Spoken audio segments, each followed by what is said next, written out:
Hi friends, it's Dana here. Today I'm reading you a story about a therapy dog, or a dog who wants to be a therapy dog. And I think it's a really special story because dogs need to have a job and a purpose just like people, and I think therapy dogs have one of the most important purposes. My favorite therapy dogs are the ones that are at the airport because no matter how calm I am or want to be when I'm at the airport, it's just a frenzy and you never know if you're going to be late or on time or what's going to happen. And seeing the therapy dogs at the airport makes me feel calm again, and just brings me peace. And so I think a therapy dog is the best kind of dog. And in this book, you'll get to meet one that's very special. So here we go. It's Madeline, Finn, and the Therapy Dog, and it's by Lisa Papp. Here we go.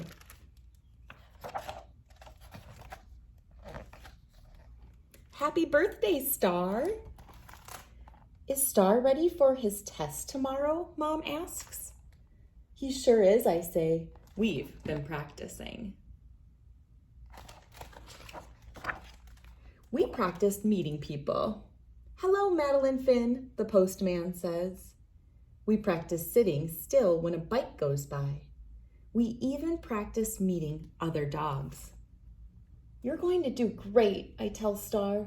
You're going to make the best therapy dog ever.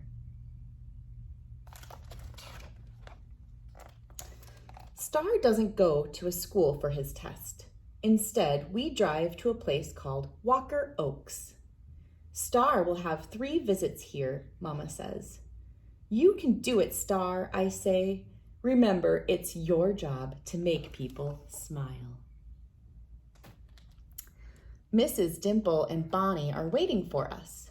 Is this where Bonnie passed her therapy dog test? I ask Mrs. Dimple. It sure is, she says. Lots of therapy dogs visit the people who live here.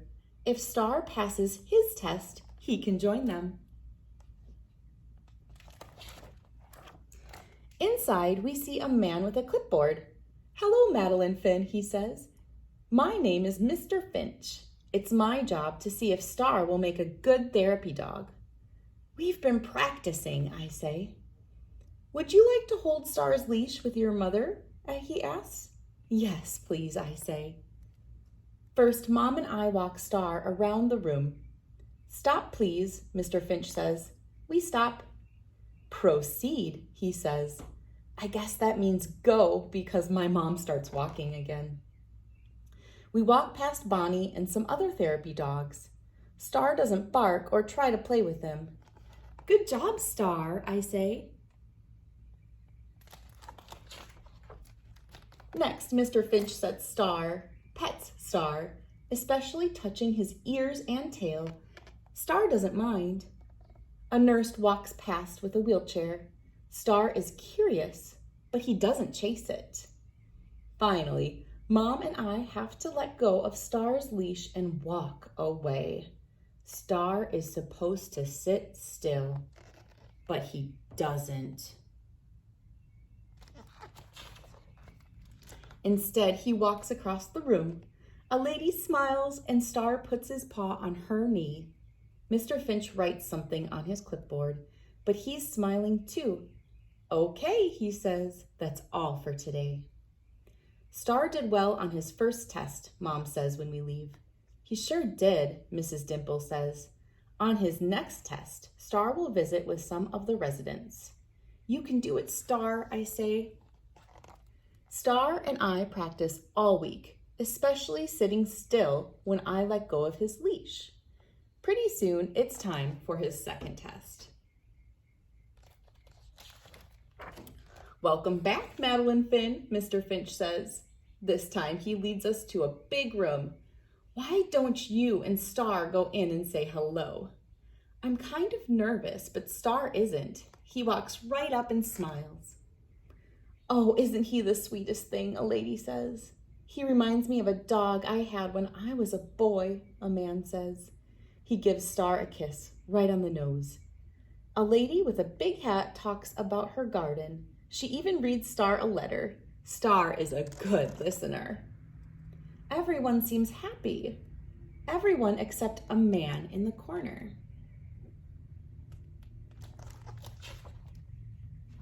This is Mr. Humphrey, a nurse says. Would you like to pet Star? I ask. Mr. Humphrey doesn't say anything. Mr. Finch takes some more notes. Then it's time to go. Star did well on his second test, Mom says. But he didn't make Mr. Humphrey smile, I say. Some people need time, Mom says.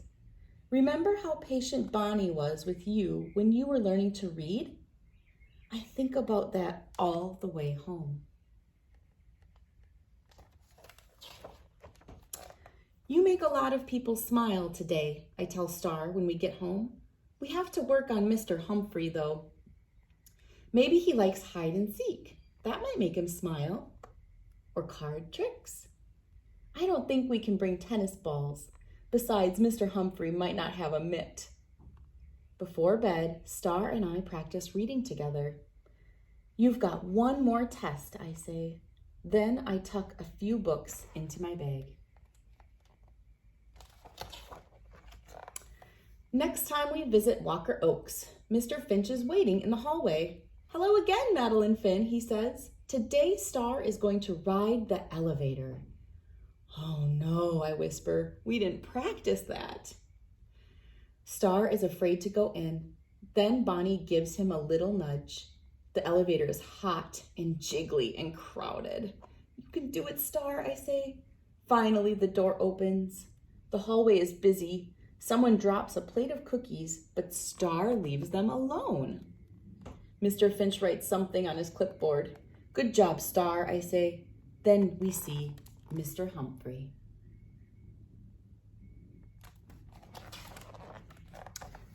This is Star, I say in my most patient voice. He's practicing to be a therapy dog.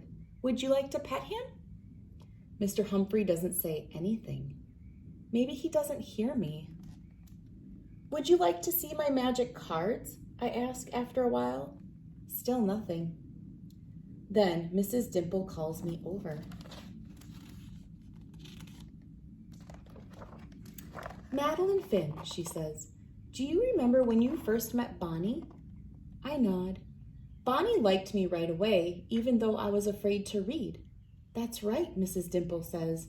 Bonnie accepted you just as you are. I look at Star. Maybe Mr. Humphrey isn't ready to smile, I say. Maybe we need to be patient. Mr. Finch, can we go back in? This time, I sit by Mr. Humphrey and don't say anything. I just let him be. After a while, I pull out my book. I didn't always like to read, I whisper, especially out loud. Mr. Humphrey doesn't say anything, but I don't mind. When Bonnie sees me with a book, she comes right over. I read nice and soft. I even mess up on a few words, but that's okay.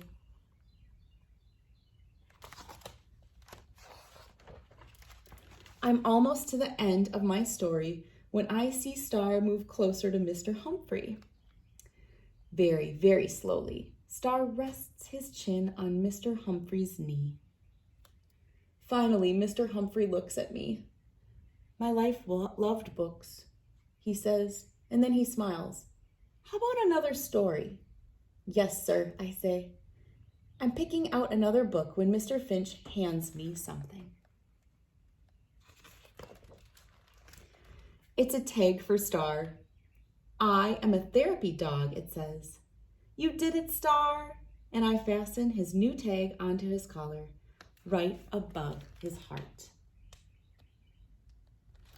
That's the end, friends. Thank you so much for reading this lovely book. I think that two beings became therapy beings in this story. The little girl, Madeline Finn, and her dog, Star. Thank you so much for reading with me, friends. Bye.